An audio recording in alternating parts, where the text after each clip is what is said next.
Now, at South Korea's National Assembly, an advisory panel on political reform has unveiled its proposal to reform how the people vote for their parliamentary representatives. While the minor parties welcomed Wednesday's recommendation, it didn't really satisfy the bigger parties, casting a cloud over future negotiations. Kim Min-ji reports.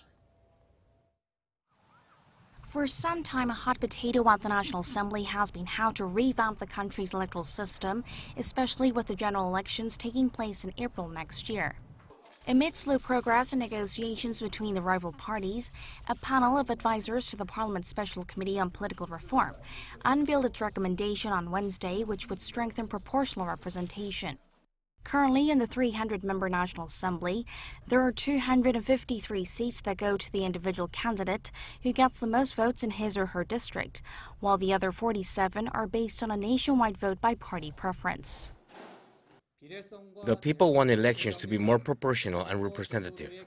The current problem is that people's votes are not tied to the parliamentary seats. Reducing this gap will require the adoption of a mixed-member proportional system. The proposal would raise the number of seats in the National Assembly to 360 to make room for more members to be elected by proportional representation. But the budget allocated to Parliament would not be increased, since the public is against the idea of increasing the number of lawmakers. The proposal would also reform how proportional candidates are nominated so that they would be chosen in a more democratic way and include representatives of various groups in society. The advisory panel also recommends that the voting age be lowered by 1 year to 18. Rival parties are expected to continue their negotiations, taking the proposal into account, but progress is not likely to come easy. The proposal is seen as more favorable to minor parties that can field candidates in many districts.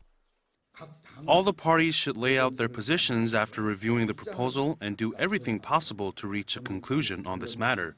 Now is the time for the National Assembly to respond to the people's demands. We must work through our differences and reach a deal. The electoral map needs to be finalized 1 year before the next election, giving the parties just over 3 months. It's a tough road ahead given the time it takes to make such revisions, especially when they're already divided over a number of other issues. Kim Min-ji, Arirang News.